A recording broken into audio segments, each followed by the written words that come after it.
सो पांचवा क्लॉज जो होता है, पांचवा क्लॉज आपका होता है कैपिटल क्लॉज। कैपिटल क्लॉज मतलब कितनी कैपिटल के साथ कंपनी इनकॉर्पोरेट होने वाली है, 1 लाख, 2 लाख, 3 लाख कैपिटल है ना, ऑथराइज कितनी होने वाली है, पेड अप कितनी होने वाली है, ये पांचवें क्लॉज के अंदर बताया जाता है कि कंपनी इतनी कैपिटल के साथ आने वाली है।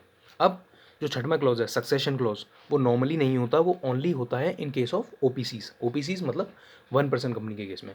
अब होता क्या है, अब होता ऐसा है 1% कंपनी के केस में, if in case of death of successor, यानी कि जिस भी व्यक्ति ने ओपीसी बनाई थी अगर उसकी डेथ हो जाती है इन केस, ठीक है, तो वो एक जने का, एक व्यक्ति का, एक पर्सन का क्या कहते हैं, एक नाम बताता है कि भैया in case of my death he will be the legal successor, he will be the legal here after me.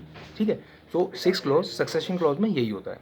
ठीक है, ये हमने बात कर ली मेमोरेंडम की। अब आगे हम बात करते हैं what do you understand by articles. ठीक है, आर्टिकल्स ऑफ एसोसिएशन।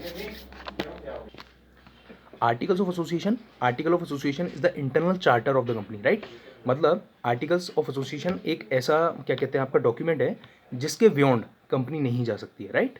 मतलब उसके आपको दायरे में ही रह के काम करना पड़ेगा। अगर कंपनी उसके बियॉन्ड जाती है that means the company goes ultra vires the articles of company, that is illegal, that is void एव एन इशू। ठीक है, वो आपका एक्सेप्टेबल नहीं है, राइट।